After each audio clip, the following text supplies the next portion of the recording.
John Kerry warned that Russia and Syria's government could face new economic sanctions over the war in Syria. Airstrikes continue to hit the city of Aleppo. Weekend ceasefire talks failed to reach an agreement. Video shows a child being saved from the rubble of a building yesterday. Elizabeth Palmer is in Aleppo, where she learned about some of the crude weaponry that is causing so much destruction. Elizabeth, good morning. Good morning. The siege of eastern Aleppo, which is slowly choking the life out of almost half the city, is so painfully drawn out because neither side is strong enough to win decisively, nor weak enough to be forced to capitulate. One missile has become a trademark of the opposition fighters in Aleppo. It's deadly, cheap, and homemade. In a neighborhood recently recaptured from the rebels by the Syrian army, soldiers who didn't want to be identified took us into the basement of a ruined building. This was a factory? Everywhere there were piles of parts to build a simple bomb. Cooking gas canisters sawn in half were packed with explosives and mounted on crude tail fins. The result isn't pretty, but it's lethal. It's not filled with explosives, though, right? The rockets were launched and aimed, sort of, through an ordinary piece of steel pipe. The Syrian army, too, has improvised weapons like the by now infamous barrel bomb. But put crude weapons in the hands of poorly trained and overstretched fighting forces on both sides of this grinding war, and here's what you get. Devastation on an epic scale and stalled front lines. Here in southern Aleppo, it's taken the Syrian army 3 months to advance about 800 yards to those white buildings over there. And all around, there's misery for the civilians who are trapped in a war they didn't ask for and now have no power to end. And the fact that no promise of a ceasefire came out of the talks between the U.S. and Russia this weekend is a further blow to people who have lost almost. The major offensive to retake Iraq's second largest city from ISIS is underway right now.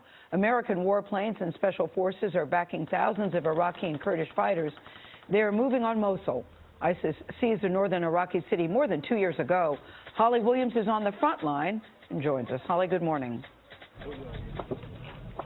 Good morning. These Kurdish fighters are trying to retake the main road into Mosul, which is in that direction over there.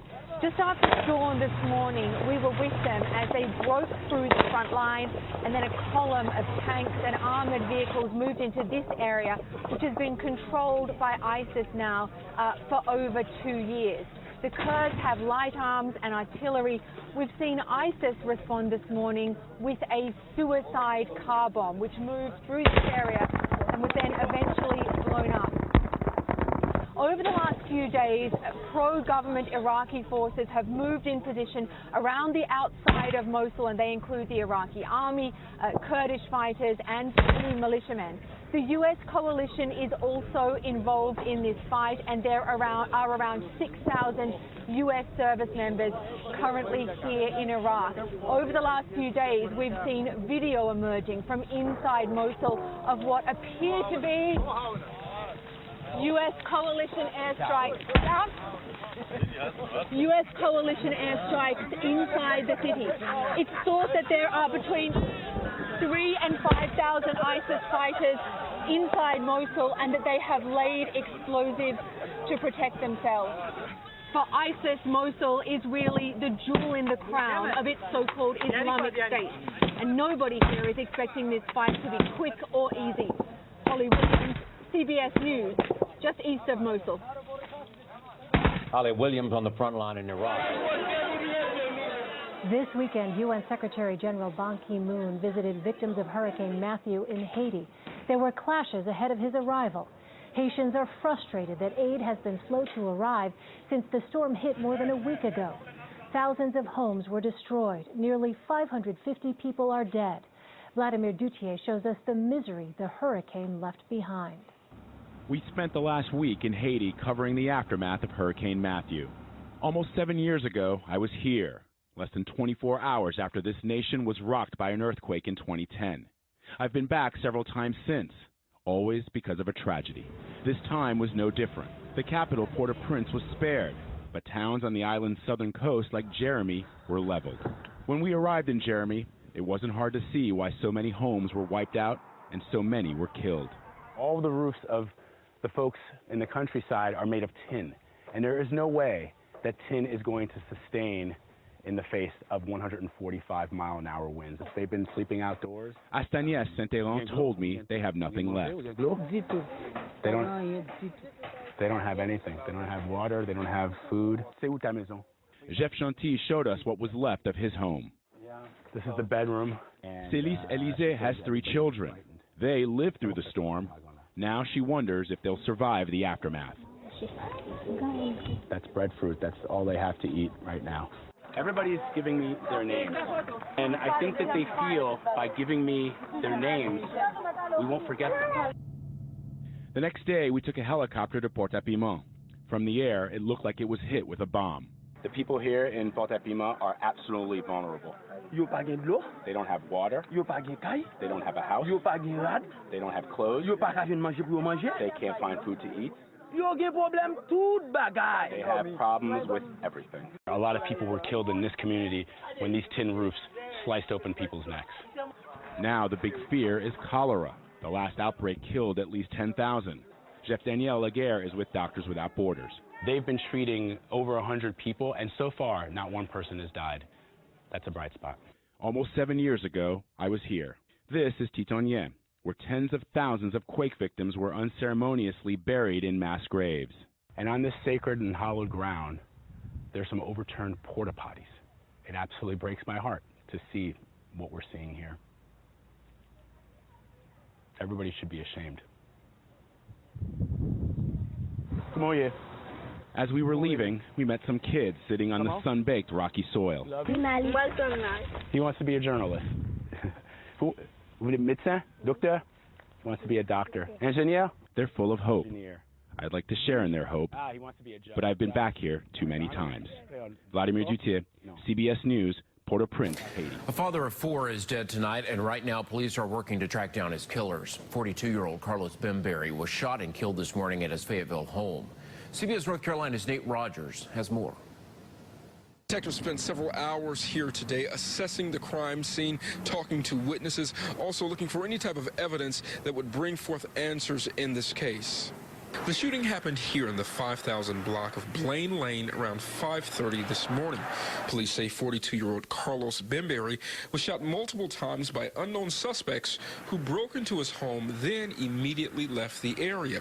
Relatives say the 42-year-old was getting out of the shower when his attackers kicked in the front door.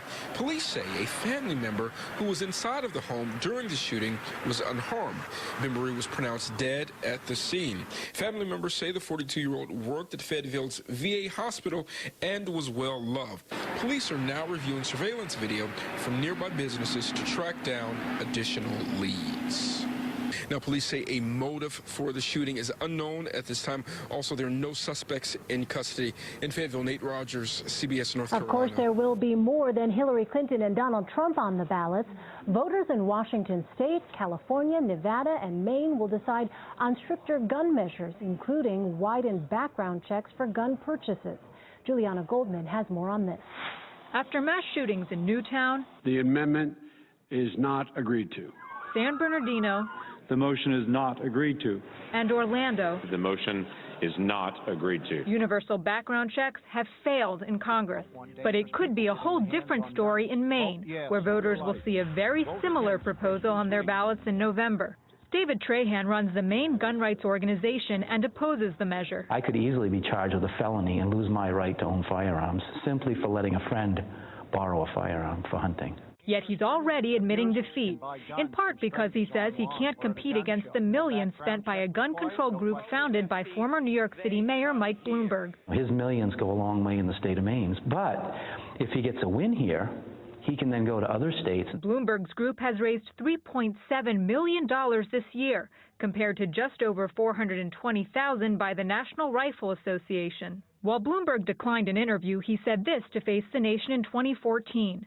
The vast preponderance of the public does not want criminals minors or people with psychiatric problems to be able to buy guns. Polls show overwhelming majorities of Americans support expanding background checks. So in some states, a ballot initiative allows voters to decide instead of lawmakers who fear the NRA. David Farmer is a gun owner who runs the Bloomberg-supported group in Maine. Do you think other states can see this and say, here are ways to get around the gun lobby? That Right. This is a chink in the NRA's armor? The power still really does remain with the voters. And if they want change, you can make it happen. In 2014, that's exactly what happened in Washington state, where the background check initiative easily won. Bloomberg's group and others spent over $10 million compared to the NRA's $489,000. Sources from gun rights groups tell us the reason the NRA didn't spend more was they knew they were going to lose, and that's Trahan's fear for November. We're going to be a truly David versus Goliath fight here. Juliana Goldman, CBS News, Washington.